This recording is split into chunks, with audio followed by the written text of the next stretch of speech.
using models and pictures, it's time to do the standard algorithm, because next week we're going to review all week, getting ready for our decimal test. So using the standard algorithm, if we have the problem 3 66/100, and we divide that by 6. Let's see if somebody can remember. Riker, do you remember the first step we do when we're doing division? No. Good. We do the multiples of 6. We're going to take our divisor no matter what it is. If we list the multiples, we've done all the hard math. The multiples are the hardest math you're going to have to do. So let's see. 6 times 1 is? 6. Times 2? 12. Times 3? 18. Times 4?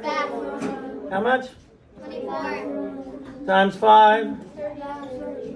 Times 6?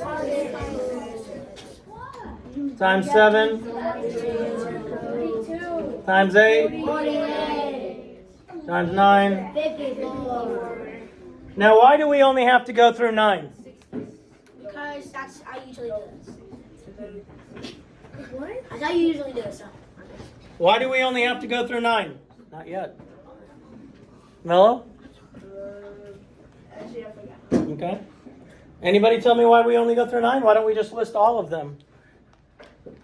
Because that's how you do it, and that's how we answer it. And Okay, that's how you usually solve it. Okay, so that's how I usually do it. We can only put one number in my quotient at a time. So all I have to know is whatever my divisor is. If it was 356, I would only have to go 356 times 9. Because we can only put one number in our quotient at a time. When dividing and we have decimals in our dividend, we move the decimal point straight up. We move the decimal point straight up. Now, Gabby, is my quotient going to be less than or greater than 1? It's going to be less than. How do you know? Because it's when you divide, it gets smaller, and so it's already 3 and 66/100. So it's obviously going to get smaller. Good. It's already 3 and 66/100. So if I divide that into 6 pieces, it's got to get smaller. So it's going to be less than 1 because we're dividing into 6. And if we think about it, 6 divided by 6 is 1. So anything less than 6 in our dividend is going to be less than 1. All right, so Ryan, does 6 go into 3? No. I'm not going to have a number in the ones place, Ryan, so I'm just going to put a 0 up there to make it look cool. Now we want to take 6 into 36. So Ryan, we're looking over here. We want to get as close to 36 as we can without going over. 36. 36. And that's times 6.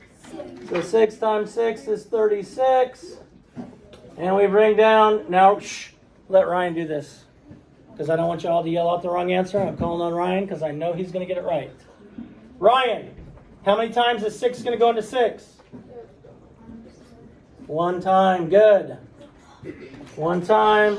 6, subtract 0. Now, we're not really done because our grade isn't quite where we want it to be, and our grandma and our Aunt Gertrude are not happy with it, and so they always tell us you have to check your grade. So I would multiply my quotient times my divisor.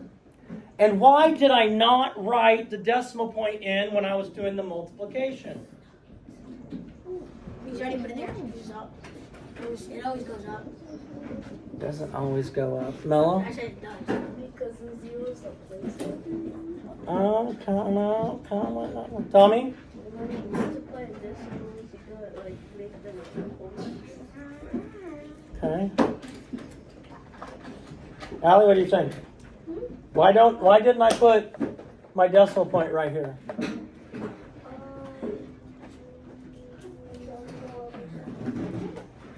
Good, Carlos. Because the 6 is like 6 ones. That's why. Okay. We don't, I understand it's hard because we've only done this for 2 weeks now. When we're doing our multiplication and it has decimals in either of the factors, any of the factors, just multiply it ignoring the decimal points. We don't put our decimal point in until we get to the quotient or to the product.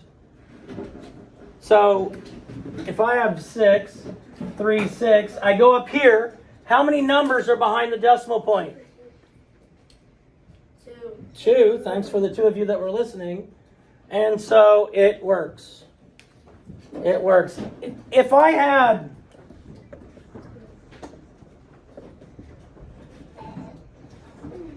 I would just multiply 3,625 times 19 and then put my decimal point in my product. Because when you don't, when you try and do it the way you want to do it, I get this.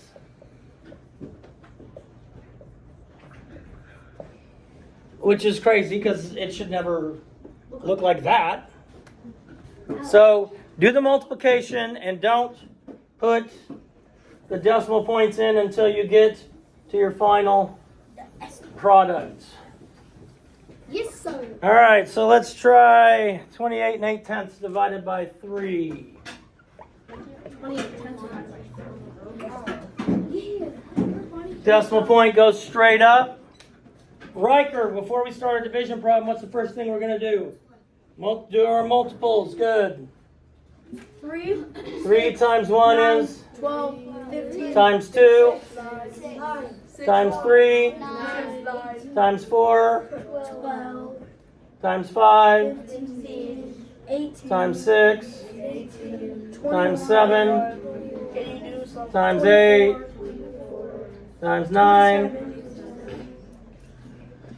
Ethan, why do I only go to 9? Why don't I keep going? Because that's how we multiply. Okay, Sloan, any idea why I don't go past 9 times 3? Because if you have your multiplication tables with 9, you can pretty much do the whole thing without a problem. Bell? Because you only need to know your multiplication table. Good. Briar? Because you can't put 2 numbers down. Good. I can only put 1 number at a time in my quotient. I should have mentioned that earlier today. I apologize for not. You can only put 1 number in your quotient at a time, so you only need to know the multiples up to 9. Sloan, does 3 go into 2? No, I'm not going to have a number above the 2, Sloan. Sloan, does 3 go into 28? Yes. That means I'm going to have a number in the ones place and a number in the tenths place. Now let me show you something that you may see later. Probably not today, I don't know. If I had to, I could add zeros to the back of this without changing the value. So if I got to here and I still had a number when I subtracted, I could add zeros to the back and just keep going. Which is when I see some of you that are not being honest and you do division, and especially when we're using a remainder and you guys would use the calculator and you'd get this decimal number that went on forever, like this one would go on forever if you did it on a calculator.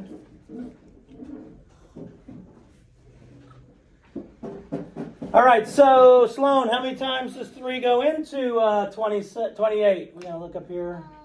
No, I'm going to look up 10, or not 10, 9. 9. Because what was 9 times 3? 27, or Yes. 27.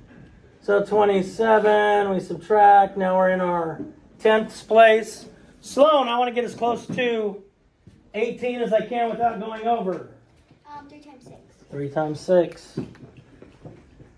That's 18.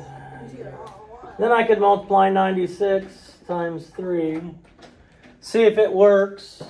And then put my decimal point in my quotient at the end. 100. What? Oh yeah, 28. No, you got it. 28 and 8/10. Good, let's do one more. Can I just want by myself. Sloan got one. I don't care. Do it by yourself, but just do it quietly. No, I want to do it. Let's do 2 and 5200ths divided by 6. You call me. A lot. Now, let me point out something here. Because this is always something that can be handy for those that listen. I didn't erase my times 6, so I don't have to rewrite it. So when you're doing work, I wouldn't just start erasing things. I've already done this part. I don't want to have to do it again. All right, when we're dividing with decimals, the decimal point goes straight up. Hayden, does 6 go into 2? Nope. No. So we're not going to have anything in the ones place, Hayden. Hayden, does 6 go into 25? Yes. How many times? To 4. To 4 times. And Hayden, what is 4 times 6? 4 times 6 is 24. Good. And then I bring down my 2. Hayden, does 6 go into 12? Yes. Twice. How many times? Twice. And if I want to check it, I would multiply 42 times 6. And then when I got my product, I'd put my decimal point in. Equals 2.52. Or 2 and 52 hundredths. Hundredths.